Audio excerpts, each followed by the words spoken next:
Are you studying for your FAA Part 107 written exam and you are looking for information on what you need to know about aviation weather for your exam? This video is for you. What I've done here is taken several videos that I've created over the years and I have smashed them together to create one big masterclass for you on aviation weather for drone pilots. So if you're studying for your FAA Part 107 written exam, this video goes over in your Airman Certification Standards. This video goes over everything that is under Section 3, Weather. We go over things under Task A, Sources of Weather, and then we go over the items under Task B, Effects of Weather on Performance. So that is in your Airman Certification Standards. If you're not familiar with the Airman Certification Standards, that is okay. So welcome to my channel. My name is Heather, and this is a channel where I dedicate to aviation and helping you pass your FAA written exams. And I have created a study guide to help you pass the FAA Part 107 exam. It is totally free. The FAA publishes everything that you need to know for this exam. They publish it all for free. It's just in a couple of different spots. And it's just kind of helpful to have this guide that will help bring it all together for you. So you can go to offers.askmycfi.com/part107. I've got a link for you in the description. You'll get that download. I update that every year because I do add links to various videos and things that I have created for you as well. So you can go to that website, download that guide. That's going to get you started. It's going to help you understand what the Airman Certification Standards are. So one thing that I want you to do with this video, it's quite long, well over an hour and a half. It's got a lot of great information for you on it. Bookmark this video. I've got chapters in there as well, so you can jump around to the particular topics that you want to view. You can certainly do that. What I would suggest doing is watch the video, maybe watch it while you're doing dishes or chores around the house, turning it up on your TV, whatever, and listen to the video, but then come back to the video with a notebook and sit down and take notes. That's really going to help you to absorb the information, know what you need to know for the FAA written exam. If you haven't watched my video yet on how to pass your FAA written exams, I've got a great video that gives you 5 different study strategies. You can certainly apply it to this video here. So if you are ready to dive in to aviation weather for drone pilots, let's get to it. What are different sources of aviation weather for pilots? So there's a couple different places that you can get aviation weather for when you are trying to plan out your drone flight. And one of the sources that you can get weather from is this website called 1-800-WXBrief.com. This is the website for flight service. You might hear other pilots talking about flight service. That's this particular website here. The web URL actually used to be the phone number that you could call, and you can still call it as if you're a manned aircraft pilot. It's not intended to be for remote pilots to call. You can just come here and use the website because flight service offers a lot of other types of support for manned aircraft pilots. But you as a drone pilot can come to their website, 1-800-WXBrief.com, and you can come here, you can create an account. And so you can set it up and customize it for how you like to look at things. And there'll be news, information, all sorts of good stuff in here for you. But in order to get weather, there's a couple of different things that I want to show you that I think are very relevant for you as a drone pilot. This first one here is if you go to WX charts, which is weather charts, you are going to see all the different kinds of weather charts that are out there. So the thing that's unique about aviation is that you are operating in altitudes as well as the surface. So when we're talking about weather and you see the weather on your local news channel, they're reporting the weather, what it's doing on the ground, because that's what affects most people. When you're driving, you're walking, you're outside, etc. So aviation weather is a little bit unique in that we're operating at different altitudes, and the weather for one particular spot on the ground, the weather as you go up in altitude can change significantly. So you're going to see things like winds are going to be different. There might be clouds at a certain altitude. The temperature is going to change as you climb in altitude as well. All of these different charts here show you some of the different winds, temperatures, precipitation, clouds, all that kind of stuff at different altitudes, but then also at different times, any sort of forecasts. So this right here is for the continental US. You can look at Alaska, Canada, Hawaii, etc. You can look at that there, just depending on where you are. But what you really are probably going to be tested on the Part 107 exam is this surface analysis report here. And because you're operating your drone between 0 and 400 feet AGL, this is really the weather charts, the accepted aviation weather charts for the surface. And you'll probably be given a diagram, and if you go over the remote pilot supplement, you can actually see all the different diagrams that they're going to test you on. So you can go ahead and look through that remote pilot testing supplement to look through that. But they'll give you, this is the actual one for the surface analysis for right now, but they'll give you a question asking, what does this triangular blue line mean? And what does this red circle, half circle mean? Or what type of weather might be on one side or the other of a particular front? I think that the best thing for you to remember when you get to these questions on your exam is to remember to use the chart legend. So when you're looking at the remote pilot testing supplements, and we've got a separate lesson on how to use that, you always want to make sure that you're going and finding exactly what it is that you need on that diagram, and then coming over to the chart legend to make sure that you're looking at the right thing and you're deciphering it correctly. So for example, here, the blue triangles symbolize a cold front coming through. That's easy to remember. Blue, we associate with cold. Red is warm or hot. So we might associate red with that sort of feeling of warmth. So that's a warm front moving through. You'll need to know stationary fronts, occluded fronts. You may get questions on these specifically for this chart because you are operating your drone between 0 and 400 feet AGL. They're going to want to make sure that you understand how to read surface reports, and it's not just getting weather from your local news station. You can come here, you can click around, look at some of the other things here. They've got a map here that kind of shows all the different radar that's happening throughout the country. It'll give you, if there's any sort of IFR or moderate VFR, that'll be depicted on here as well. Then one other thing that you can do is you can come over here to airports, and I really like this tab right here. You can type in your airport identifier and it will give you the weather for that particular airport. So if I type in DVT, I get two options, DVT or KDVT.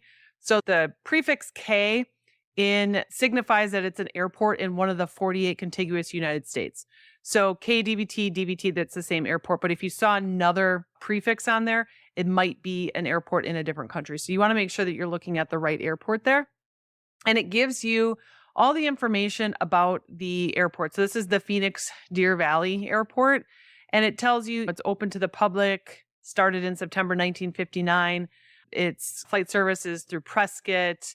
It gives you information about the ATIS. So if you had a radio that you can listen to the radio frequency, you can come through here and take a look at all this. It's not necessarily a source of aviation weather, but it's a good source of information. You can also click here to look at the chart supplement, all that good stuff. So if you're looking for particular information about your airport, you can view that there. And then if I go back to my dashboard, what I can do here, and this is what's nice about customizing it, is right here, it gives you 3 different spots that you can sort of program in your own airports that you want to. They're airports maybe that you fly out of frequently. They're close by you. When you log in, you just automatically want to see those particular airports.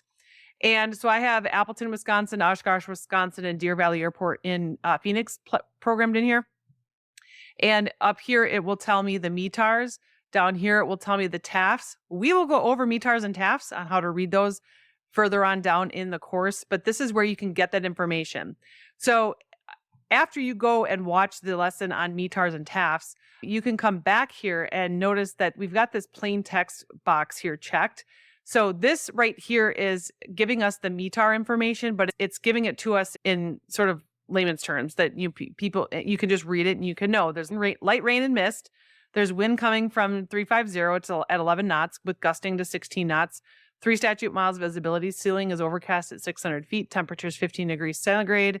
Dew point's 14. Altimeter is 2979. It's interpreted for you. But if you uncheck this plain text box, it gives you the actual aviation weather report. All right. You will be tested on how to read these reports right here. And like I said, we'll go on further on down in the weather section here. We'll go over exactly how to read METARs and TAFs. But this is where you get those METARs and TAFs, is if you go to the 1-800-WX brief and then you can program in your airports, and then you can get the METARs and TAFs. This section also does give you all the NOTAMs. So this one looks like there's something happening with the runway 30 Pappy and runway 12 Pappy in Appleton's. That has to do with airport lighting. So it'll give you the NOTAMs that you might need for your flight. So that's 1-800-WXBrief.com. The other one here is aviationweather.gov. This is the official source of aviation weather. And it gives you all the same types of information. This is the one that I use more frequently. There's an app, I have it on my phone, and I can just type in an airport and get the information. So you can see here, again, make sure you use the chart legends because there's a lot of information on here. But it looks like we've got some SIGMETs here. That's some significant weather. And then it tells you, like right here, this is CONV. It's a convective SIGMET, which means there's probably some storms popping up here. You can get PIREPs, which are pilot reports, and it'll tell you what the pilot report is for. So right here, for example, at 20,000 feet, they're getting a pilot report for light turbines, okay? You're not operating at 20,000 feet. It's not relevant to you, but this is just a good sort of overview of what's happening in the US at any given moment. And look up here, you can click on METARs and TAFs, and this is a visualization of METARs. You may get questions on this chart right here as well. If you look at these individual, it doesn't matter which ones we look at here, but if you look at these individual METAR reports, there's different flags on them. And what they are doing is it's telling you the wind direction and then the wind speed. Again, same thing.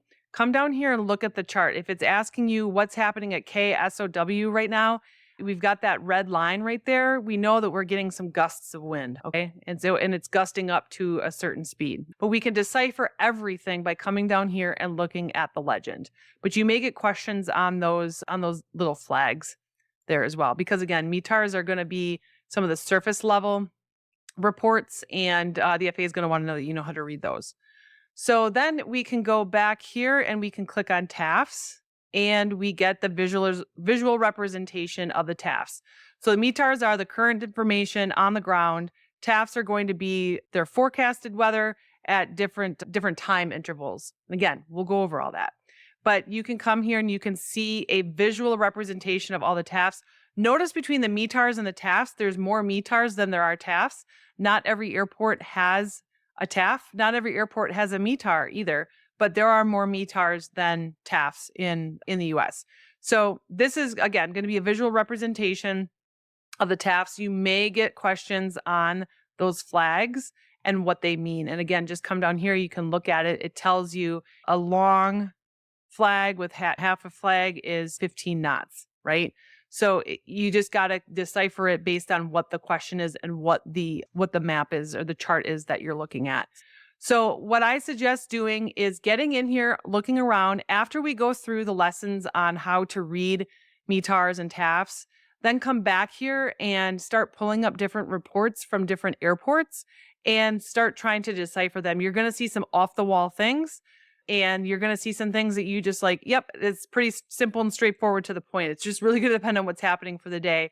And then go back to this flight service website, program in your local airports, and remember, you want to start thinking about that your closest airport might not necessarily be the airport in which you fly out for airlines. There could be other airports around you that have this weather reporting capabilities that maybe they're not necessarily an airline serviced airport. You go back, read through your charts, your aeronautical charts, and see if you can find what's that closest airport to you that may have some weather reporting services for you. So that is 1-800-WXBrief.com and aviationweather.gov, where to find METARs, TAFs, and some of the aviation weather charts that you may be asked about on your remote pilot exam.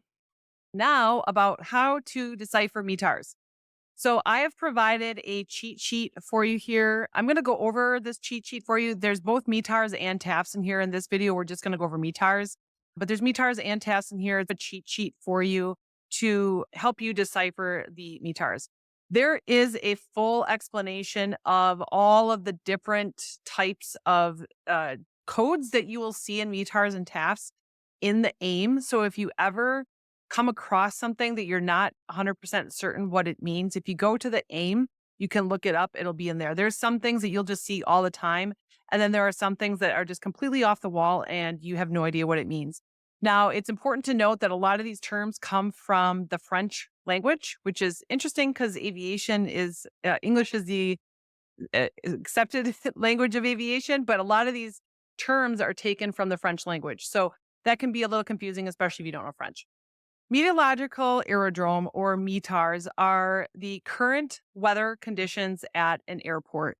Generally, they're going to be updated once per hour unless surface conditions change from VFR to moderate VFR or IFR. Just because that when you get into different types of weather, you get into different types of rules that you need to operate under. So generally speaking, they're going to be operated about once per hour, or unless those weather conditions are changing much more frequently than that. And again, it's going to be the current weather conditions at an airport. It's what you're going to see on the ground. So I've got a couple of different METARs here, right here. I've got one for Appleton, Deer Valley. I picked out a couple different airports here.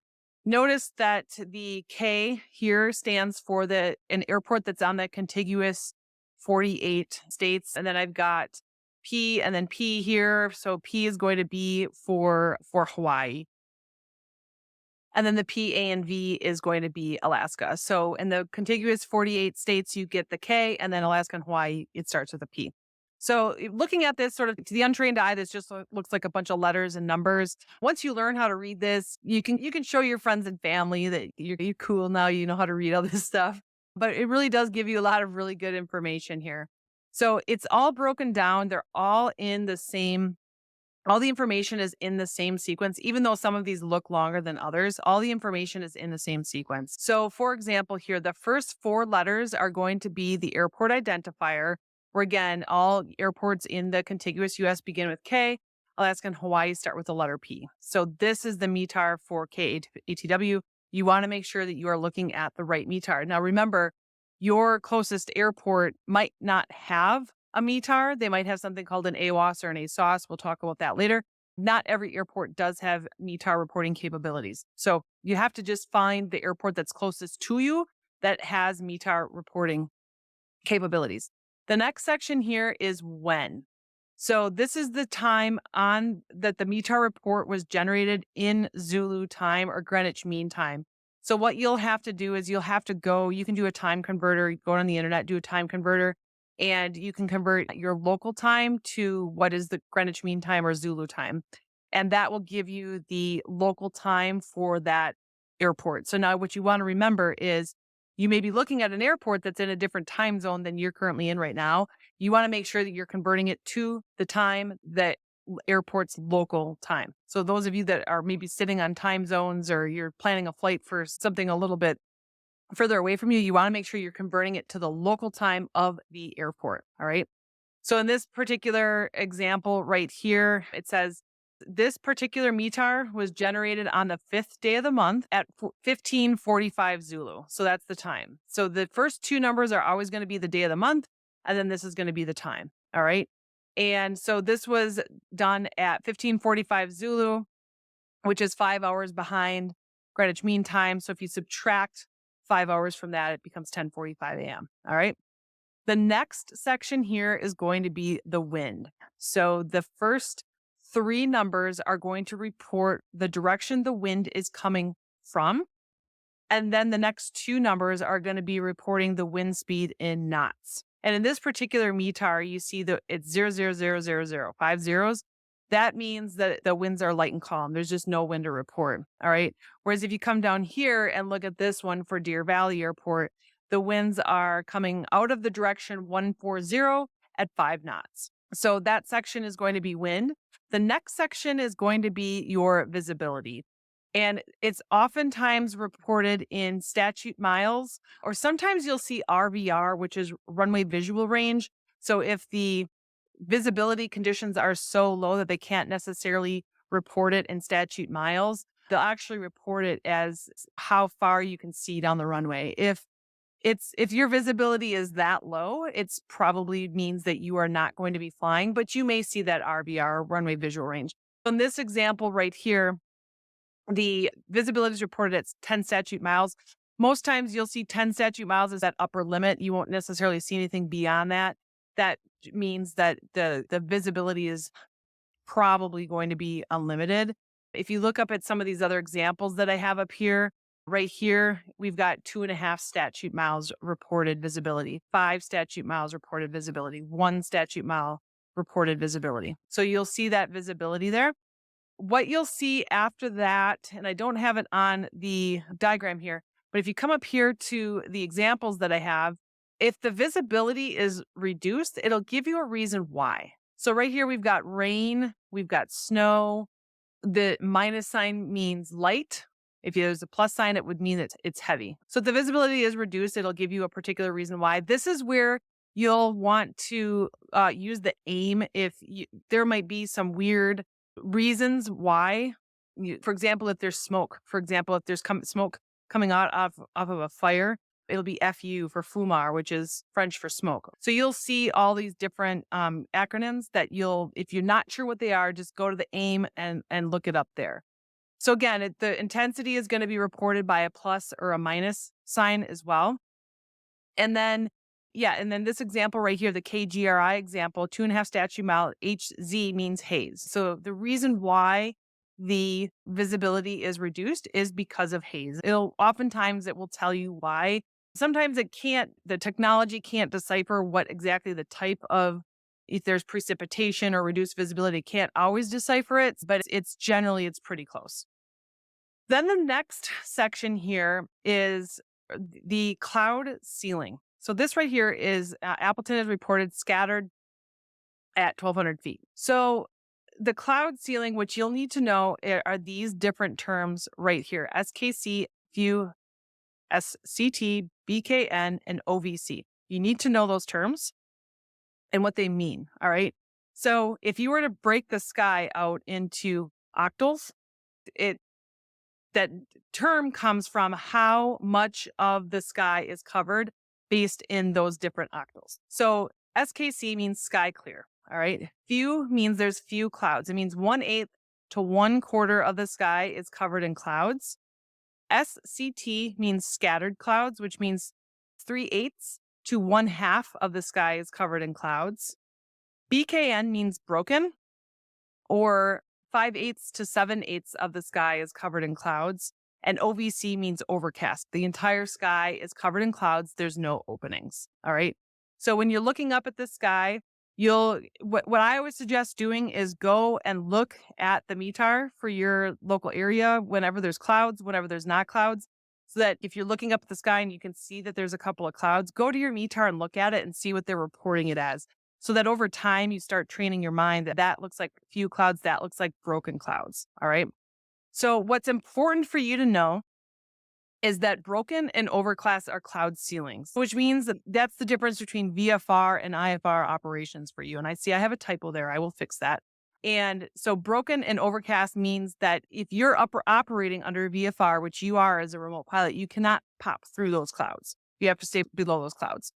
You might also see TCU or CB on your cloud reports. Because it'll identify that there's towering cumulonimbus or cumulus clouds, which can mean thunderstorms are forming. So it'll tell you that, there's clouds, but they're this type of cloud, which means that there are some thunderstorms forming. The next section here is going to be the temperature and the dew point. And it's always going to be reported in Celsius. And if it is below 0, there's going to be an M in front of it to designate that it is below 0. What's really important to note as a remote pilot is the closer the temperature and dew point come together, the lower your visibility generally is going to be, or that's where you start getting into high humidity settings. You start getting into fog, especially if the dew point, the temperature and dew point are exactly the same or even 1 degree apart. That's where you're likely going to see fog. All right. So in this particular example here, the temperature is 3 Celsius. The dew point is -3 Celsius. All right. So that's what we have there. And then this A setting here is the altimeter setting. So it's reporting the barometric pressure in inches of mercury on that particular airport. So on a manned aircraft, you have an altimeter, And in order to make sure it's accurate with regards to the barometric pressure that's happening around that particular airport, the pilot will set the altimeter setting to the barometric pressure of that airport. So that's why we always see that altimeter setting in a METAR. So in this particular METAR, the altimeter setting is 3022. All right. Sometimes you'll see these remarks right here. You might see sea level pressure.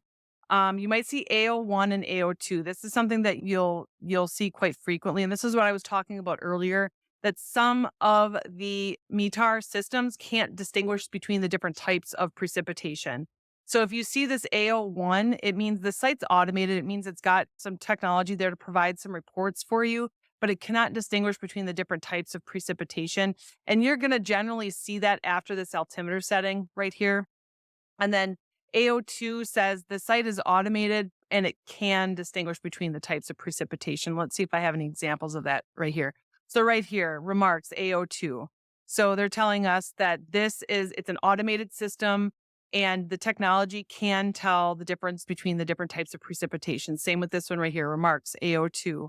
We've got another remark, AO2. You'll see that. And if you see that AO1, it means it cannot tell the difference between the different types of precipitation, which is what you see here, the snow, rain, etc. So let's go back now and take a look at a couple of these examples here and go through how to read these METARs. So we've already worked through ATW. Let's look at KDVT. This was reported on the 5th day of the month at 15:53 Zulu. The wind is 140 at 5 knots, 10 statute miles visibility. Sky is clear. Temperature is 19. Dew point is 01. Altimeter setting is 2987. Remarks are AO2. It can distinguish between different types of precipitation. SLP is our sea level pressure. And then T, this right here, you'll see this once in a while. You likely won't get a question on this. This is just some information that comes from the automated system. This is KGRI. It was issued on the 5th day of the month at 15:53 Zulu. Wind is 190 at 12 knots, 2.5 statute miles visibility due to haze. There's few clouds at 11,000 feet, temperature 7, dew point 2, altimeter 3005.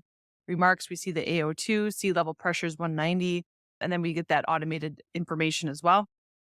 ACT, it is issued on the 5th day of the month at 15:51 Zulu. Winds are 010 at 5 knots, 5 statute miles visibility due to light rain and mist. Again, that's another one of those French ones. Skies are overcast at 700 feet, temperature 12, dew point 9, altimeter 3012. We see the remarks there. This has got a unique one right here, where again, if you're not sure what these are, just look at the AIM. This is rain ended. So rain ended at 14:54. So remember, this was issued at 15:51 Zulu. Rain ended at 14:54 and it began at 27. So it began at 14:27. Sea level pressure is 197. And then this is the automated information. And then we've got P, A, and B issued at the 5th day of the month at 15:56 Zulu. It is automated system. The wind is 250 at 16, gusting to 31 knots, 1 statute miles visibility, light snow, mist, few clouds at 900 feet, broken at 2,600 feet, overcast at 4,200 feet. So what we're seeing there is we've got 3 different layers of clouds. So we've got a light layer at 900 feet, a ceiling then at 2,600 feet, and then an overcast ceiling at 4,200 feet. Temperature is -6, dew point's -8, which we see that temperature and dew point's very close. That's why we're getting that low visibility there. Altimeter is 2959. We've got the remarks. Then we've also got this statement right here saying peak wind. So remember, we've got some gusting winds, 250 at 16, gusting to 31. Our peak wind was 220 at 40, gusting to 43. 1511 actually tells us when that peak wind occurred. So again, it was issued at 15:56 Zulu. At 1511, that's where we saw the peak wind. Our visibility is 1/2 mile vertical. This is your vertical visibility here, is 1/2. And then sea level pressure. And then we've got our automated information. Then we've also got some freezing rain and thunder showers information there as well. Let's look at Honolulu PHNL issued on the 5th day of the month at 15:53 Zulu. Wind is 020 at 4 knots, 10 statute miles visibility. View at 7,000 feet, scattered clouds at 12,000 feet, broken clouds at 25,000 feet.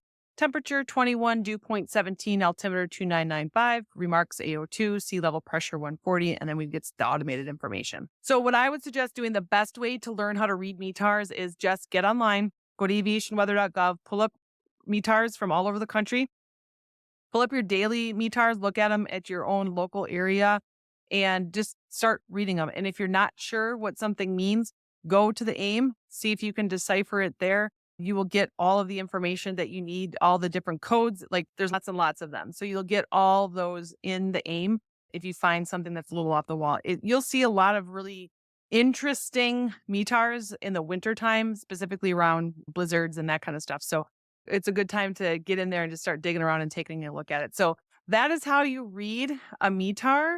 And next, we're going to talk about how to read a TAF. So now let's look at TAFs, or Terminal Aerodrome Forecast.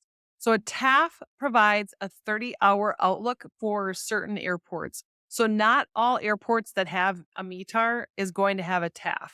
TAFs you're going to see at probably some of the more larger airports, relatively speaking. So what you have to do is you have to figure out which airport is closest to you that has the TAF for the 30-hour lookout or outlook. So the TAF is actually going to be in the same format as your METARs. All the coding, everything is the same. It's just we've got some additional lines because it's saying from this particular time, this is what we expect the weather to look like. At this particular time, this is what we expect the weather to look like. Again, the airport that you're looking at that has a METAR may not necessarily have a TAF. You can go to the flight service website or aviationweather.gov and you can look up which airports have a TAF near you. So TAFs are always identified by TAF in front of there so that you know that it is, in fact, a TAF. And then again, we get the airport identifier, we get when it was issued. This right here is telling us when the TAF is valid. What is the time frame that TAF is valid? So it's valid from the 8th day of the month from 1500 Zulu to the 9th day of the month at 1800 Zulu. That's when it's valid. Now, weather is, it's one of those things that we take our best guess at, and the weather people do a really good job trying to figure out what's going to happen with the weather, but we all know that weather doesn't always do what we expect it to do. So it's important to not take this as the sort of the end all be all that this is what the weather is going to be at a particular time. So you want to make sure that you are continually updating your local current weather through the METARs and some of the other aviation weather reporting capabilities that you have. And so this is stating right here, this is your wind. This is winds 100.5 knots. One thing that you do see differently on a TAF than you see on a METAR is you'll see this P6 SM. So P6 SM means that your visibility is greater than 6 statute miles. Where on the METAR, we saw different numbers up to 10 statute miles. On a TAF, you'll see P6 SM, which means visibility is greater than 6 statute miles. So visibility is good. We've got our cloud reporting view at 10,000 feet. Now, this is where the TAFs get even a little bit more different here, is that this FM is saying from the 8th day of the month at 1700 Zulu, we expect now the winds will be 180 at 13 knots, gusting to 21 knots. Still good visibility, P6 SM, or greater than 6 statute miles, and the clouds are going to be scattered at 9,000 feet. So what this is telling me is we got some pretty high clouds. Cloud level is going to be, visibility is going to be, but we've got some pretty decent winds happening on the ground that might not be good for my drone flight. So the next line here is now from 2100 Zulu. So a couple hours later, the wind is going to be 230 at 18, gusting to 26 knots. So the wind has shifted directions a little bit, but it's also picked up. And our visibility is still good, but now our clouds are coming down. They're scattered at 8,000 feet. So they've dropped down 1,000 feet. So again, this is what is being forecast as to what happens. Whether or not this actually happens, we have to wait and see. From the 8th day of the month at 2300 Zulu, so 2 hours later, the wind is going to be 260 at 20, gusting to 28. So again, our wind is shifting some more. So by that shift of the wind direction tells us that a front is coming through. And then the wind is 20 gusting to 28, so our wind speed is picking up even more. Visibility is still good. But now we've got few clouds at 3,000 feet, and now we're forecasting a broken layer at 6,000 feet. That's that overcast, or I'm sorry, that broken ceiling. All right. And then from the ninth day of the month at 400 Zulu, the winds will be 280 at 10 knots. So winds slowing down, and then the visibility is going to be still greater than 6 miles. This means that there's going to be showers in the vicinity of the airport. So VC means, and then SH is shower.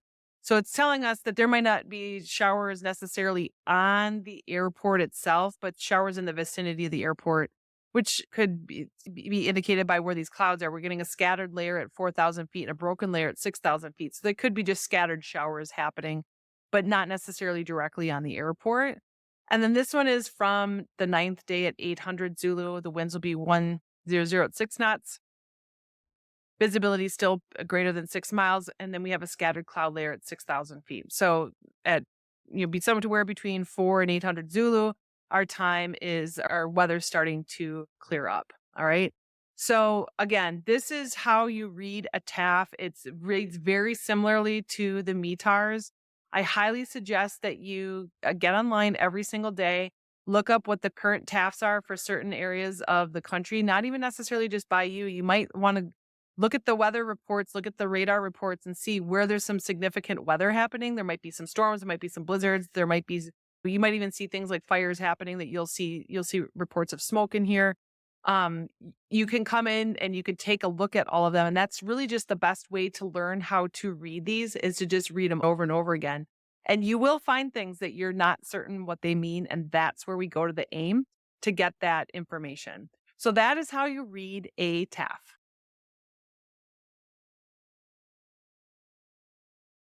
So let's talk now about SIGMETs. So SIGMETs are significant weather reports that pilots need to be aware of. And you as a drone pilot certainly need to be aware of what these different types of SIGMETs are and what they mean for you for your drone operation. You will probably have questions about these on the exam. The FAA does want to know that you understand what these are, how to find them, how to read them. So today, this is the current radar here on aviationweather.gov, or the current weather chart on aviationweather.gov. It's not the radar, but it is telling us all the stuff that's happening in the United States. Looks like there's quite a bit of action happening today that will give us some good information to go look at for SIGMETs. So we're going to go and I'm on the aviationweather.gov, and if I just click here on SIGMETs, it just brings up all the different SIGMETs that are currently open.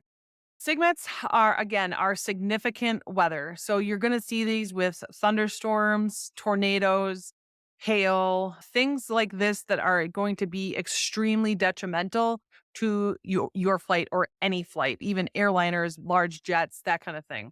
So what you'll need to know for the exam is that you have a SIGMET, which is issued for thunderstorms. And you'll see these here issued by TS here. That's going to be your thunderstorms. But then more severely, we've got these convective SIGMETs, and they're indicated here by CONV. And again, the diagram tells you exactly what these things mean. But the convective SIGMETs is where you're going to see hail, you're going to see tornadoes, you're going to see significant winds, so winds over probably about 50 knots or so. These are going to be some pretty severe thunderstorms. So you as a remote pilot, you need to know how to identify where the SIGMETs are for any current point in time, but then also understand what that type of weather that goes with that particular SIGMET. So this is how you find your SIGMETs. Just go to aviationweather.gov, click on SIGMETs and bring them up. And remember that we've got your tornado and your hail and your wind. That's going to be these really significant storms. That's going to be your convective SIGMETs. You've got a lot of convection moving up and down. And then you've got your SIGMETs for your thunderstorms. So those are SIGMETs. Automated surface weather observations that we have available to us as drone pilots are something called AWOS and ASOS. It's AWOS and ASOS, Automated Weather Observation System or Automated Surface Observation System. These are automated systems that you can access at any time of the day to get the current weather conditions at the surface of an airport, as long as they have that reporting service. A lot of airports will have this, especially if they don't have a control tower or a METAR reporting facility. They will have an AWOS or an ASOS that you can either call a telephone number, or you can bring it up if you have a radio receiver and you can bring up the frequency and you can listen to it. If it's an airport without a control tower or a METAR reporting capability, you can access it pretty much all day and every day. And at a control tower, where an airport with a control tower, where maybe the control tower closes, the AWOS or ASOS will take over for the ATIS, which we'll learn about ATIS in this course. But when ATIS is operational, then during the day while the control tower is open, when the control tower is closed, then AWOS or ASOS will pick up. Okay. So how do you find out how to get the information about AWOS or ASOS? So you can come to this handy website, flight service 1-800-WXBrief.com, and you can click here on airports, and you can type in your airport identifier. And I'm going to type in ATW. That is my home airport. And if I click on that, it brings up Appleton International Airport. So this is the information from the chart supplement about the airport. You can look up whatever airport you want. This is available for all the airports out there. And it gives you the lat longs. It gives you all sorts of really good information. What sectional chart you can find it on, all that stuff. So now if I scroll down here, it's got information about the runways, what kind of fuel services available on the airport, all that stuff. And so when I click here, I can click on chart supplement. This is a supplement to the VFR sectional charts that we've already talked about. This gives you more information about individual airports. So when you look at the VFR charts, you've got the airports on the chart, but you can't fit all this information about the airport on the chart. So this is intended to be used as a complement to your VFR sectional charts about any airport. And you can look up any airport here. So this gives me all sorts of information that we just saw, some of the runway information, runway distance, just general information about the airport, how to get in touch with the airport manager. Look right here, we've got an AWOS phone number that we can call. So we've also got the communications frequencies here. You're not, as a drone pilot, going to be communicating on any frequencies, but you can certainly, if you have a receiver, you can certainly listen to them. And so this is what I was talking about with ATIS. So this airport has ATIS. So it's 127.15. So if the control tower is open, pilots will be listening to ATIS before they contact the control tower. It gives them information about weather and conditions and stuff that's just happening on the airport. But outside of that, the pilots can use the AWOS.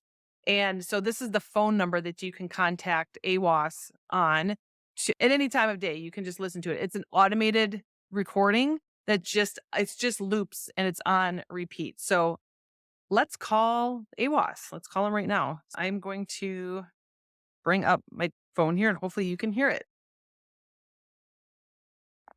Available on 119.4. Printed information contact replay approach control on 1.3 or Minneapolis Center on 5.55. Apple Tower will reach normal operation at 0530 local time.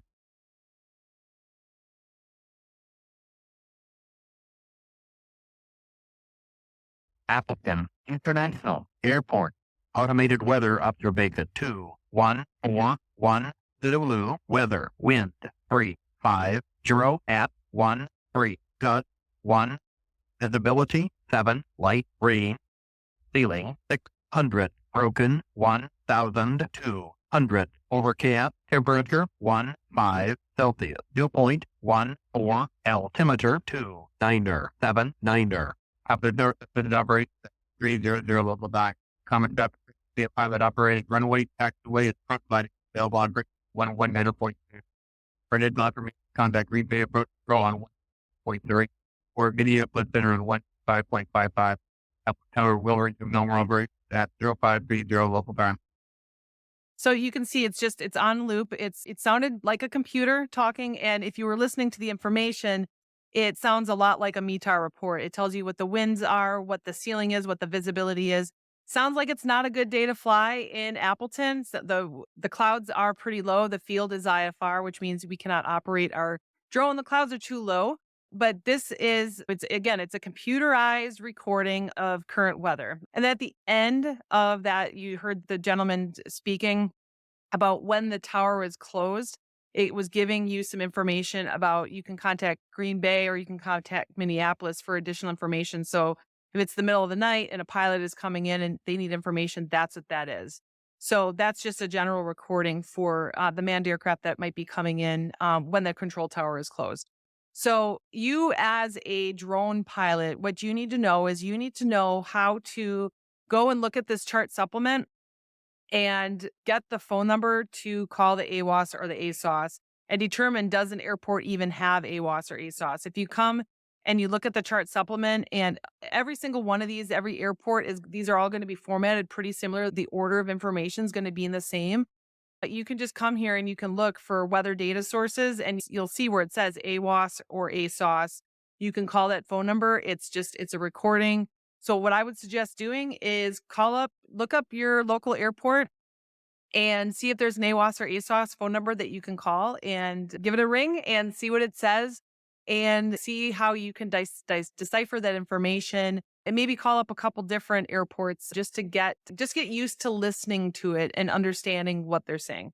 So this is another source of aviation weather for you as a drone pilot is the AWOS and ASOS. So now that you have learned where to get all this aviation weather information from, how to read it, now you need to learn how to apply it to your drone flights. And so we're going to talk in this section about the effects of weather on performance and all the different types of weather that can have an effect on your aircraft or drone's performance. So in this video, we're going to talk about density altitude and how it can affect your flight. We'll talk about pressure, temperature, and moisture. So we're getting into the sciencey stuff here. You don't need to know this at a great in-depth detail, but you do need to understand exactly how density altitude, first of all, what density altitude is and how it does affect the performance of an aircraft.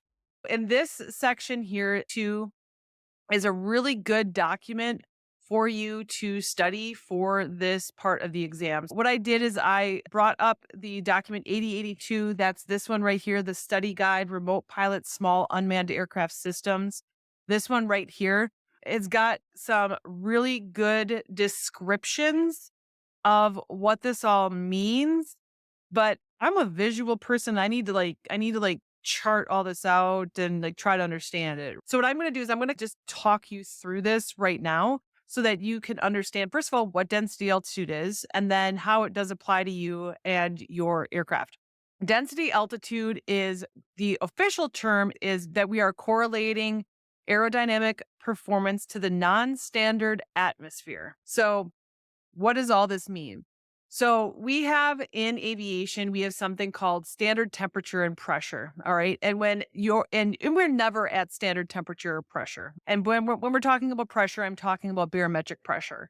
And so as you deviate away from that, either higher or lower, it changes the pressure uh, of the atmosphere and how the aircraft responds to that particular pressure in the atmosphere. So density altitude is the altitude at which the aircraft feels like it is at. All right. So when you are at a lower altitude, the density of the air increases. The individual molecules of air are closer together. All right. And as you are flying, whether it's a drone, whether it's an airplane, anything, as you're flying something with a propeller, there's more air essentially for your propellers to grab onto, for your engines to use. Your aircraft performance as a result will increase. So if you're at a lower density altitude, which means you're as close to possible as sea level, the lower you go, the more your aircraft performance is going to increase. But on the other side of that, the flip side of that, when you're at a higher density altitude, your aircraft performance is going to decrease. And the reason for this is when you're at say you're at a high, just generally at a higher altitude, not a higher density altitude, just a higher altitude, you're up in the top of Mount Everest. Those individual air molecules are much farther apart than when you're at a lower density altitude where they're really close together. So they're much farther apart. There's less air molecules. All right. So you have this higher altitude means that you have less air molecules for the performance of the aircraft. There's less air molecules for the propeller to grab onto. There's less molecules for the engine to use in your fuel mixture, things like this, right? When you're at a higher altitude, your aircraft is going to perform more poorly, relatively speaking. All right. So the same applies for a high density altitude. So the weather, the temperature or pressure could be affecting the airport in a way that the airport maybe is at 1,000 feet of altitude above sea level, but the temperature and pressure of that airport makes it feel like it's really 2,500 feet. And so as a result, your aircraft is actually going to perform as if it is operating at 2,500 feet. You're going to get the performance of that aircraft as though it is operating at 2,500 feet. So let's talk about the couple of the different effects. So pressure, we talked a little bit about that, right? So when air is a gas, it can be compressed or expanded. We can have the molecules really close together. We've got low density altitude, or they can be expanded. They're further apart. And so as a result, when the pressure changes, that's where we see the more air molecules over a greater space. So let's look at this statement right here. I like how this statement says it right here. Conversely, when pressure on a given volume of air is decreased, the air expands and occupies a greater space. So you have low pressure, right? And the air molecules are very close together. Then what happens is that air pressure is decreased. Sorry, I said that wrong. You have high pressure here. You have the air molecules very close together. All right. As that pressure decreases, you have the same number of air molecules. You have the same number here, but the air pressure is decreasing. So the same amount of air occupies a greater space. So at a lower pressure, it's going to be a smaller mass of air. So that's why the pressure has an effect on the performance of your aircraft, because the pressure changes the amount of air in a given space. And now temperature also has a similar effect on density. So if you have an increase in the temperature of the air, it's going to decrease the density. So this is why you hear a lot of times in the middle of summer in some cities, Phoenix, that airplanes can't take off. There's a couple different reasons. First, the ground might just be too hot for the tires. But the temperature gets to a certain point that the density is so high that airplane has not been tested for that particular altitude. So when we increase the temperature, it's going to decrease the density. So when you get you oftentimes hear about hot, humid day, and we'll talk about humidity next. But a hot, humid day is really going to affect the performance of your aircraft because it's going to feel like it's operating at a higher altitude. So as a result, you're at a higher density altitude. And again, this statement is only true at a constant pressure. So you're going to have a situation, you're never going to have a situation where it's perfect standard temperature and pressure. So all three of these things are going to have an effect on density altitude. So first you've got the pressure, then you've got temperature, and now you've got humidity. So when you have humidity in the air, this first statement right here, the preceding paragraphs are based on the presupposition of perfectly dry air. So again, this is like when you talk about sciencey stuff, you're trying to really try to regulate it and control it and all that kind of stuff.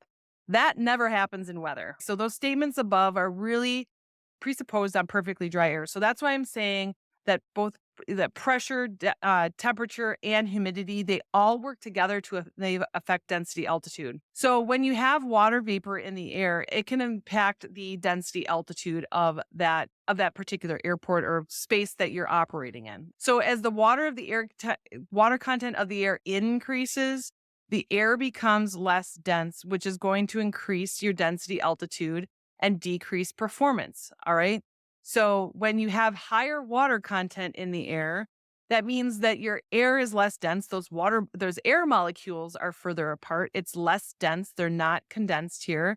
And it's going to affect your aircraft performance. It's going to decrease aircraft performance. So This is why you'll hear a lot in aviation about hot, humid days really being a detriment to airplanes being able to take off from an airport.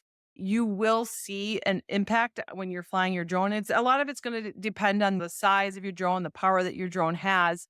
That it may not be as much of an issue for you, but know that when you're flying your drone in the summertime, you may see a decrease in performance than when you're flying it in the winter. When a lot of times people are like, they don't want to go flying in the wintertime because it's so cold outside, but that's actually where you get the best performance out of your airplane is when the air temperature is much cooler. You get much better performance out of your aircraft.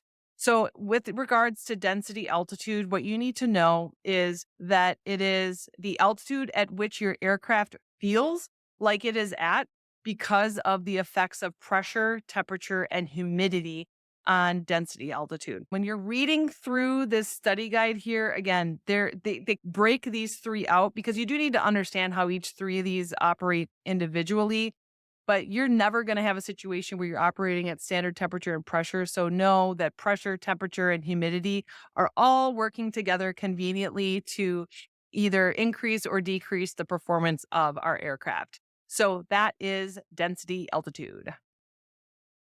Talked a little bit about density altitude and how it affects aircraft performance. Let's get into what does aircraft performance actually mean? All right. So what does that term mean? How does it apply to us as a remote pilot? All right.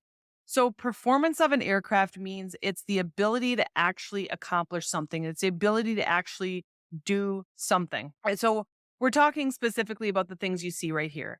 Takeoff and landing distance, the rate of climb, service ceiling, payload, range, speed, maneuverability, stability, fuel economy, etc. And it's all impacted by a lot of different things. But if we go here to the Remote Pilot Study Guide, it's document 8082.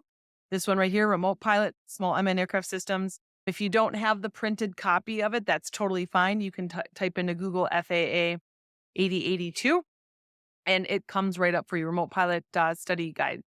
So they've got this nice little section here on performance, but there's a lot of information here. So I want to just break it apart a little bit and go over it with you. So again, performance is the ability of an aircraft to accomplish what it needs to do. All right. So we're talking about things like the takeoff and landing distance, rate of climb, ceiling, payload, range, speed, maneuverability, stability, and fuel economy. So depending on the type of drone you're using, takeoff and landing distance may or may not apply, but certainly things like the rate of climb, ceiling, payload, range, speed, maneuverability, stability will apply. And fuel economy, you have to remember, fuel is not just always gasoline. Your fuel on your drone might be a battery.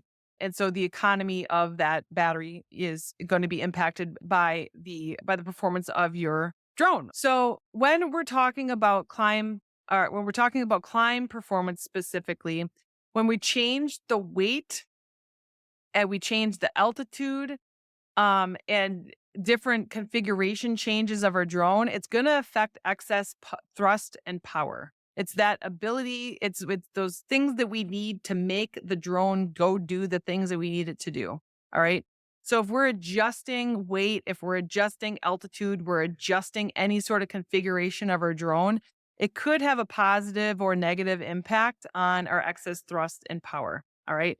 And that climb performance is directly dependent on the ability to produce either excess thrust or excess power. If our drone can only move forward, but it can't move up, that's going to be an issue. It's going to be an effect on climb performance for our drone.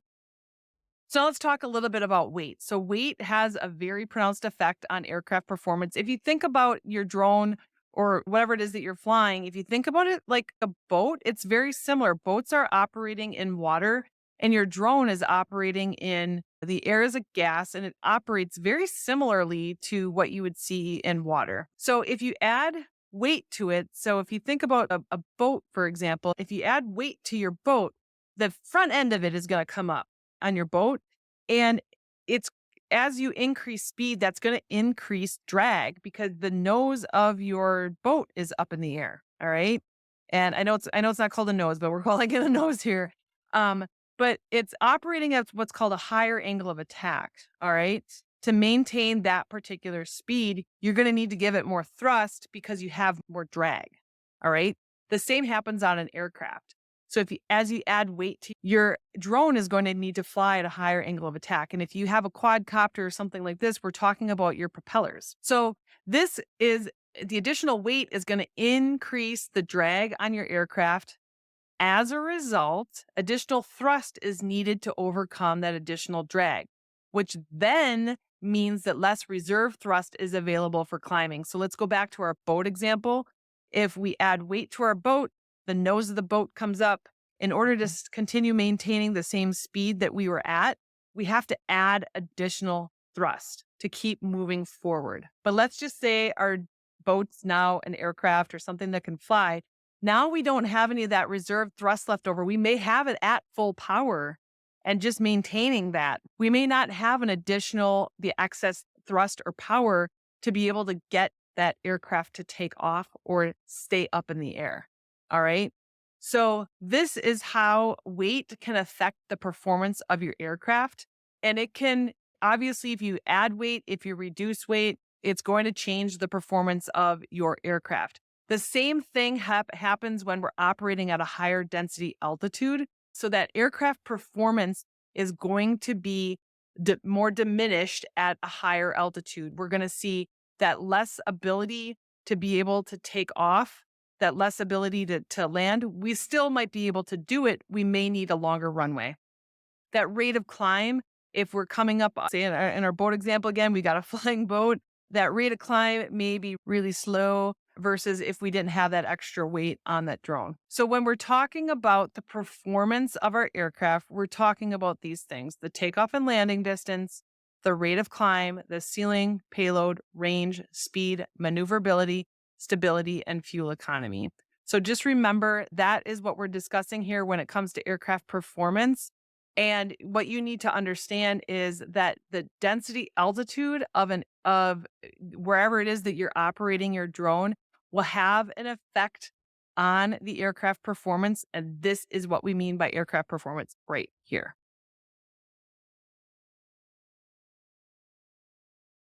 So as we've talked a little bit about aviation weather, the reports, how to find them, how to read them, then we discussed density, altitude, and then effects on aircraft performance.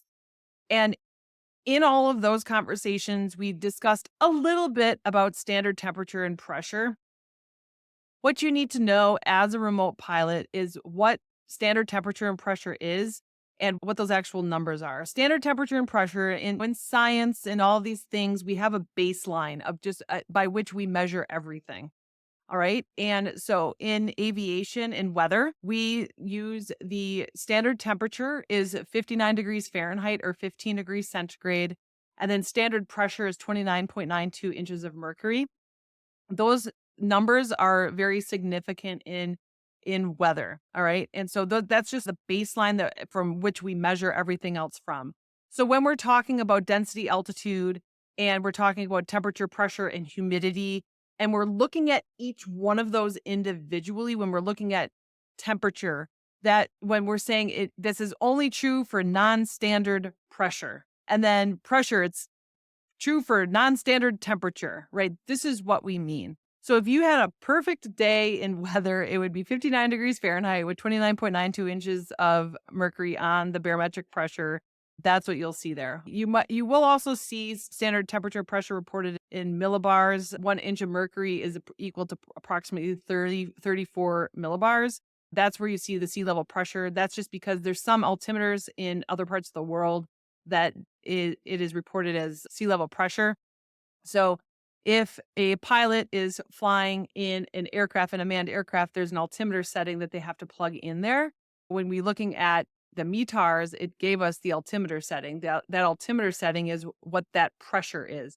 And if we were at 29.92, we would be at standard temperature. All right. So that's what the pilot would dial into their altimeter. All right.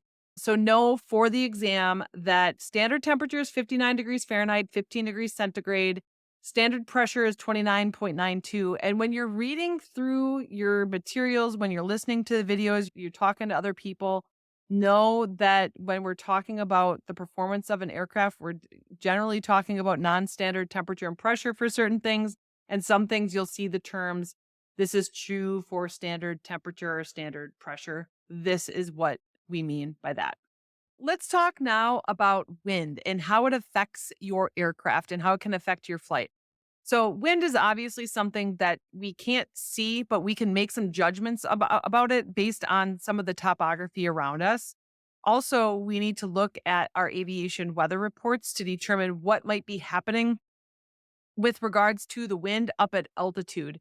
So you may have a difference in the wind speed, the wind direction at a couple hundred feet higher than where you are standing right now. So your drone may be up in some different wind than you may be standing in. So wind is obviously going to affect you because it affects you a little differently than if you're driving your car. At least with your car, you've got your wheels on the ground, you've got some weight holding you down. It's not necessarily going to blow you around. Your drone, on the other hand, is going to have some limits on it with regards to the wind, that some drones are going to be able to fly in higher winds and some are not. I know I have some smaller drones that I use for educational purposes, and anytime the wind is higher than 6 knots, I can't fly it outside because the wind is just stronger than what the performance of the drone actually has. And the drone will end up just going with the wind versus what I want it to do. So, this is why we need to really pay attention to the wind and how it can affect the performance of our drone. So, when we're talking about wind, you want to look at a couple of different things. So, you're going to look at any sort of obstructions on the ground and how it's going to affect the flow of the wind. This is going to be things like tall buildings, towers, radio antennas. All these kinds of things can affect the flow of wind and can change the flow of wind as well. So, if you're flying your drone in the middle of a city, there's towers all around you, you're going to get wind tunnels. You're going to get the wind's going to do all sorts of different things based on the topography or the buildings that are around you. So you want to be conscious of what it is that you see around you, and maybe even what you see maybe up a little higher, but over more. So even if you are, quite a few ways away from the skyscraper or something like this, if the wind is coming from that direction, note that the wind could be impacted based on that skyscraper standing right there in the direction of the wind. So, obviously, wind is going to affect your performance and can present a very serious hazard. You can very easily lose control of your drone because of the wind. You'll want to look at your manufacturer's guidance and see what they say about what types of winds, what there's a max wind speeds that you should be flying your drone in. And that's simply based on the performance of the drone. What kind of power does it have to be able to, if you've got a 15-knot wind coming at you, is your drone even going to be able to fly forward in that drone? Mountainous regions, this is something that is very important to know, especially if you live in a area of the country where you have a lot of mountains. I'm going to go over to this diagram right here. This is in 8082, the Remote Pilot Study Guide, this document right here.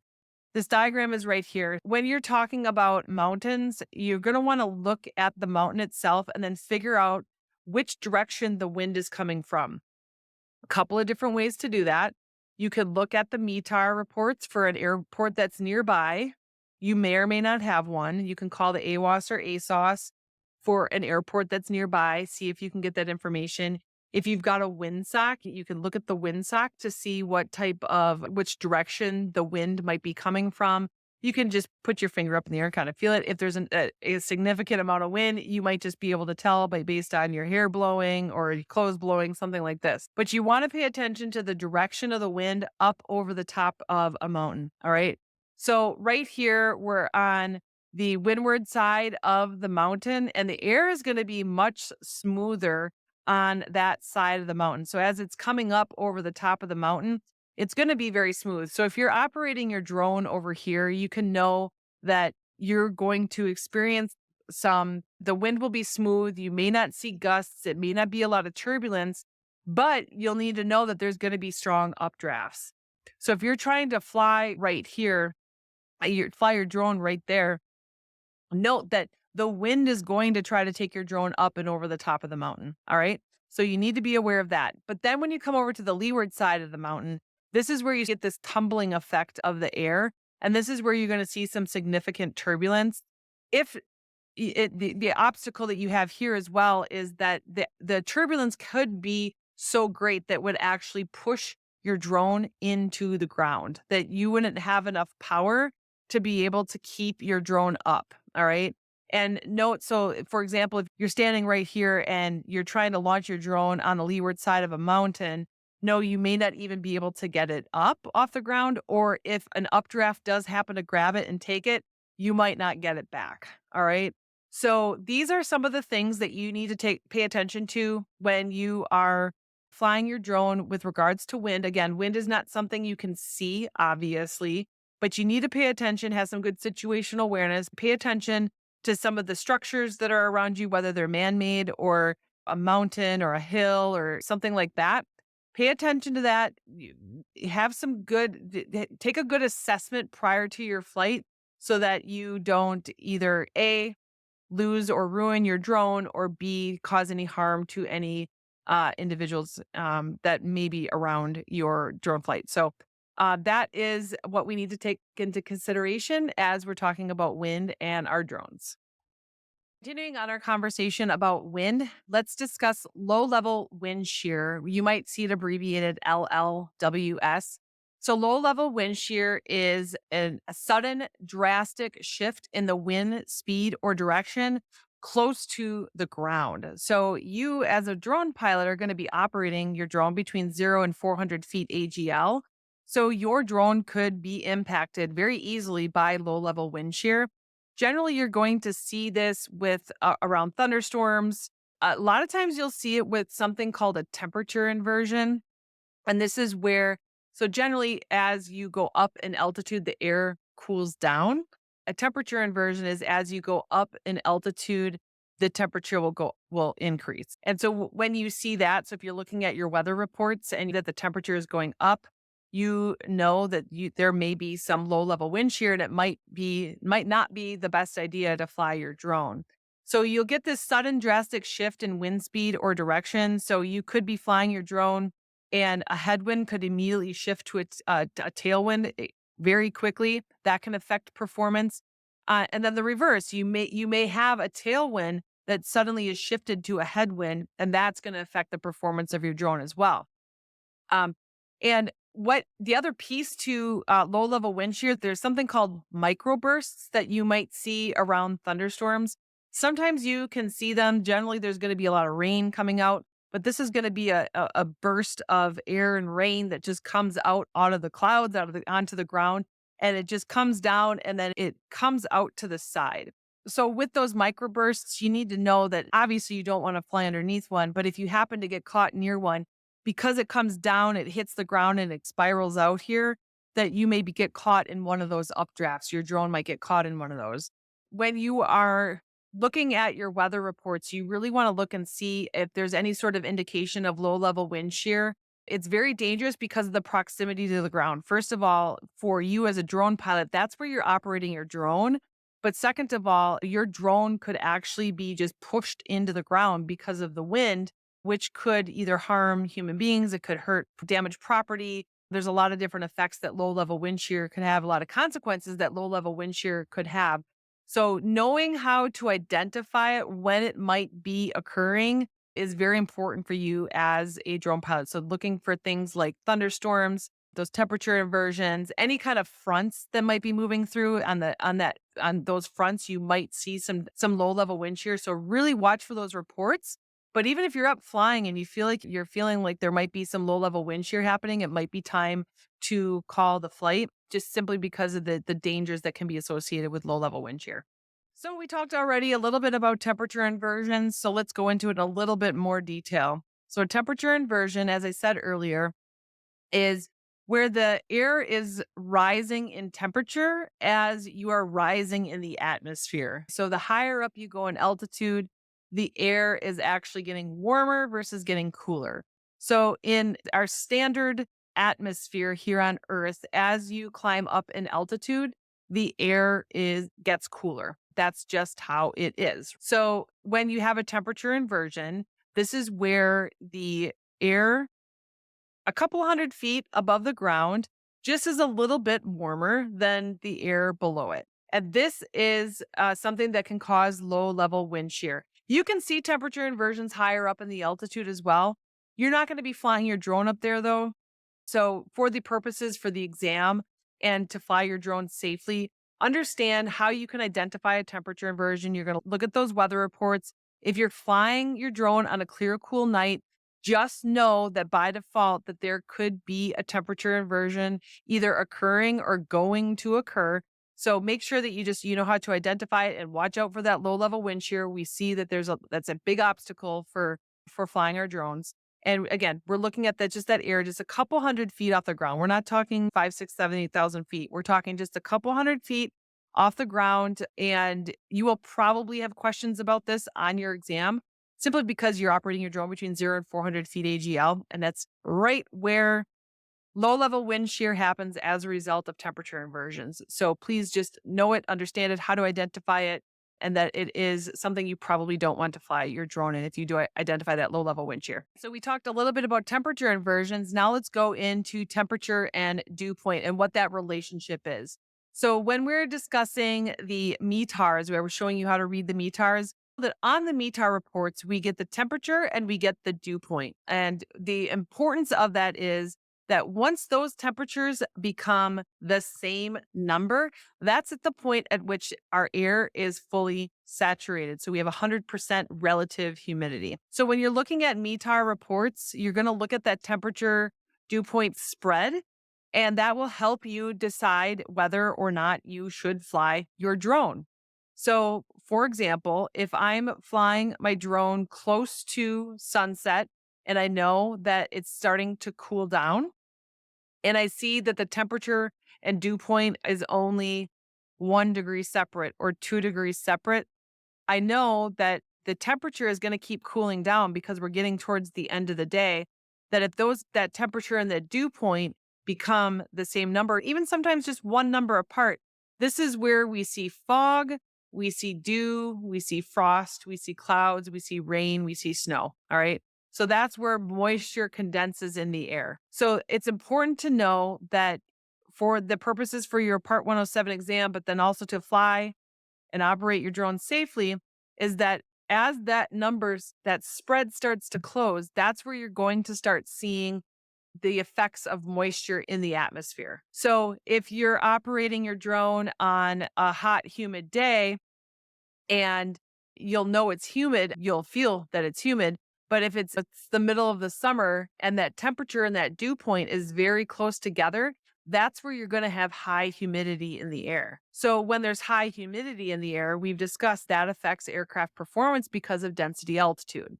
All right. So that temperature and dew point spread is a very important thing to look at when you're looking at aviation weather and making that determination on whether or not you should fly your drone. So building a little bit on our conversation around relative humidity and that temperature and dew point spread, one thing that drone pilots need to be aware of is frost and its effect on flight. So what happens is as that temperature and dew point get closer together, you can see that effect as dew. That you wake up in a summer morning, a cool summer morning, there's dew on the car, there's dew on the grass. That's because that temperature and dew point came together and we saw the effects of that in the form of moisture through dew. When that temperature drops below freezing, this is where you can see frost. So it's not frozen dew, but it's when the temperature and dew point come together, but that temperature happens to be below freezing. This is a significant flight hazard to your drone. If you have dew on your drone, that is fine. It may affect some of the electronic, pieces to the drone itself, but it's not going to be a flight hazard. It's not going to affect the performance of the flight. Frost, on the other hand, will. So frost is going to disrupt the airflow over the airfoils. So depending on what you have, if you've got a quadcopter or something like this with props that are spinning, if there's frost on those props, it's going to disrupt the airflow that needs to happen over the top and the bottom of those props in order to induce lift. So it's actually going to reduce the amount of lift that it creates, and it could even reduce the amount of lift to the point that you won't even be able to get the drone off the ground. All right. And so you need to know that if you're, flying, it's a lot colder weather. Hopefully you haven't left your drone sit outside overnight that frost could collect on it.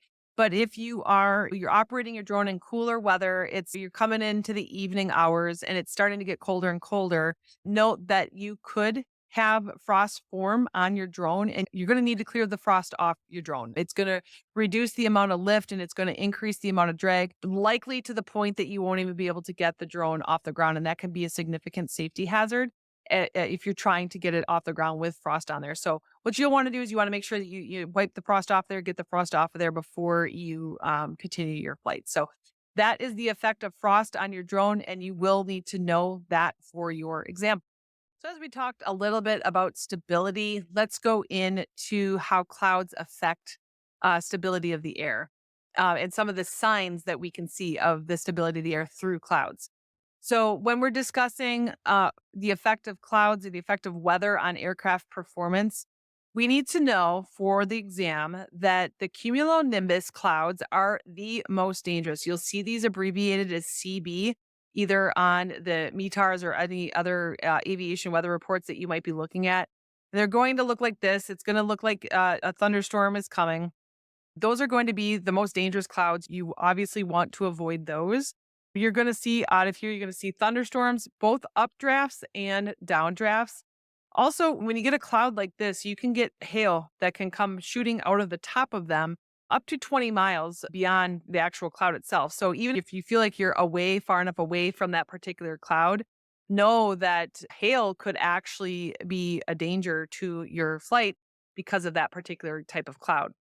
What you need to know for the remote pilot exam is this. If you look at your study guide 8082, remote pilot study guide here, I am on page 26. And this diagram right here is what you need to know. You will probably get questions about this. And it's how to identify unstable air and stable air. So, unstable air, you're going to see cumuliform clouds. You're going to have showery precipitation. You're going to have rough air or turbulence, and you're going to have good visibility. So, those are all characteristics of unstable air. And then stable air, you're going to see stratiform clouds and fog. You're going to have continuous precipitation. You're going to have smooth air, and then you're going to have fair to poor visibility and haze and smoke.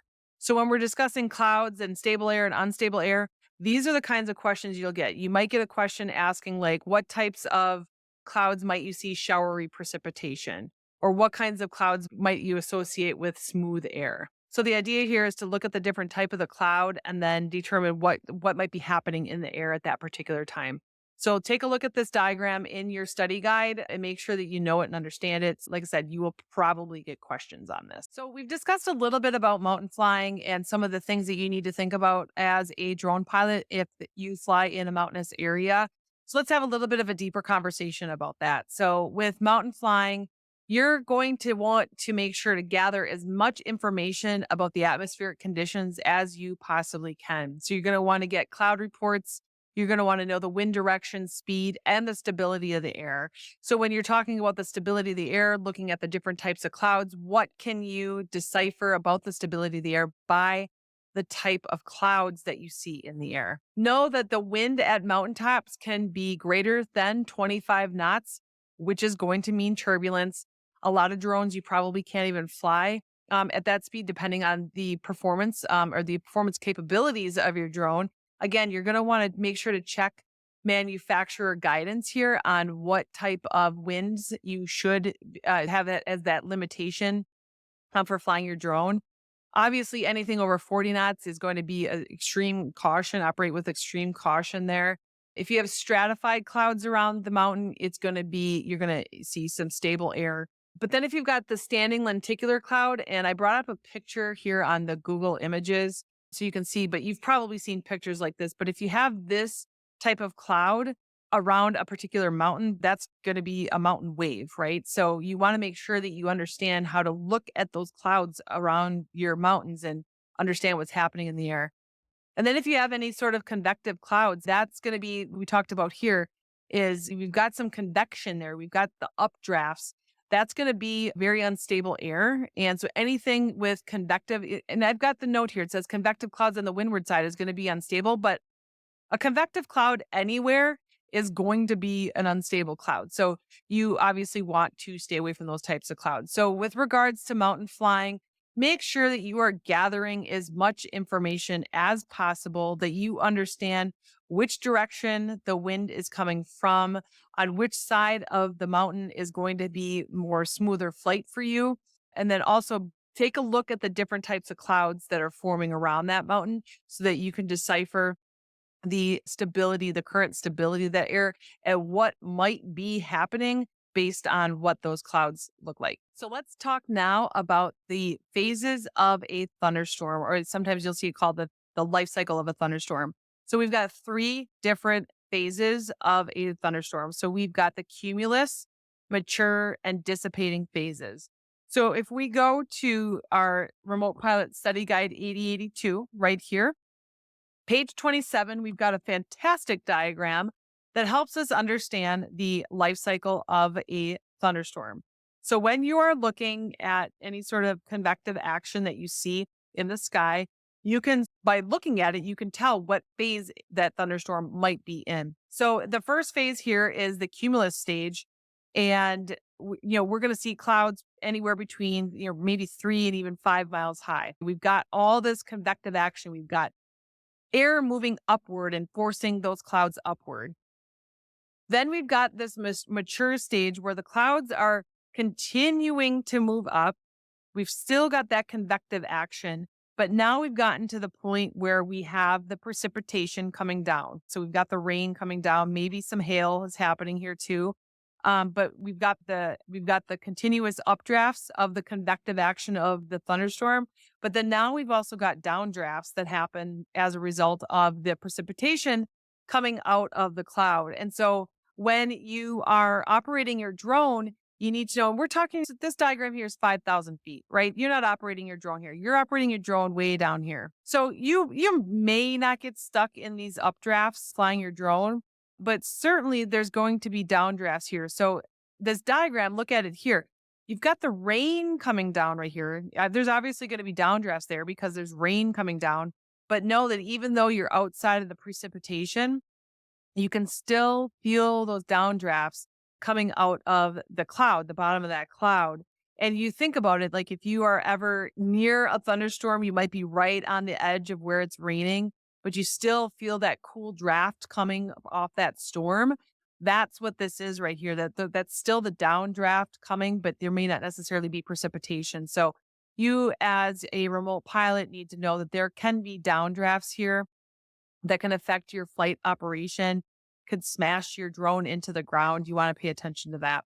And then the final stage here is the dissipating stage. We're at 5 to 7 mile of a height. So the height of that cloud is starting to come down. We've got more downdrafts than we've got updrafts. We've still got some air being forced upwards. We've still got some air coming downwards. Where you see hail is that you've got this air that is this moisture that is being forced back up into the thunderstorm itself. So you've got this air, this water here in the form, it's moisture in the form of water is being forced back up by these updrafts. And you can see this happening over here where this water might get forced back up by these updrafts and it comes back up here and it's freezing. You can see right here is our freezing level. This water or this air temperature up here is below freezing. So the water, as it gets forced up, it freezes. And so now we get little ice pellets start. And then it comes back down and we collect more moisture. And then it goes back up and it freezes. And then it comes back down and it collects more moisture. And then it goes back up and freezes. So that's how you start getting the really large balls of hail that will come out of those thunderstorms.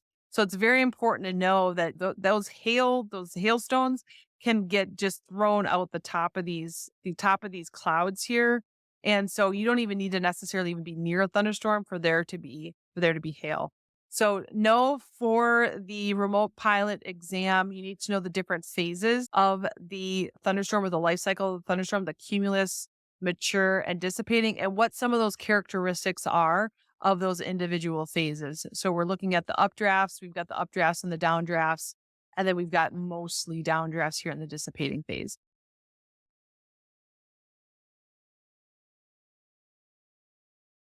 All right, now let's talk a little bit about icing. So, icing is something that can occur on an aircraft when you have two things. You need to have visible moisture and you need to have a freezing temperature.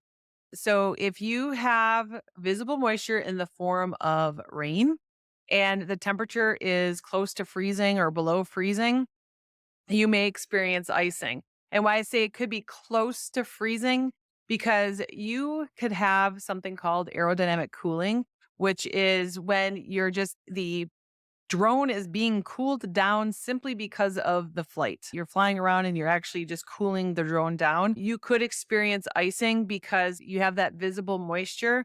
And now the temperature has gone below freezing due to aerodynamic cooling. So the ambient temperature is going to be the temperature of just the air around you.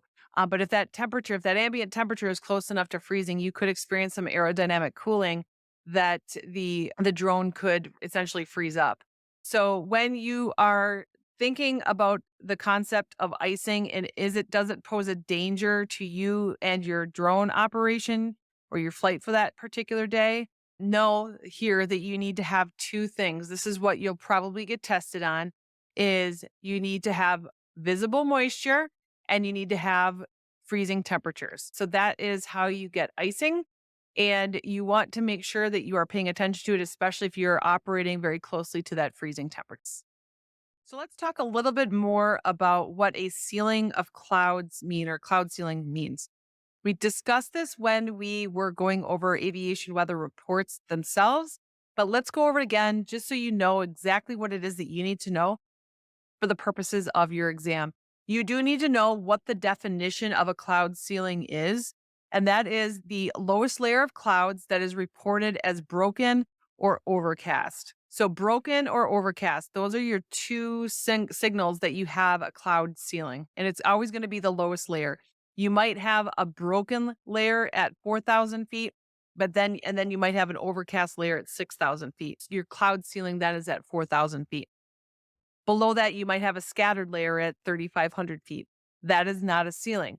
And what that means is that when you have this room in between these clouds, there's room if you're on a manned aircraft, if you needed to pop up around it, there's plenty of room for you to get around those clouds and stay legal under the visual flight rules under which you're flying. So when you're discussing, or when you're thinking about a broken or overcast, you're looking at the sky as an eighth or an octals. And so a broken layer of clouds is when 5/8 to 7/8 of the sky is covered in clouds.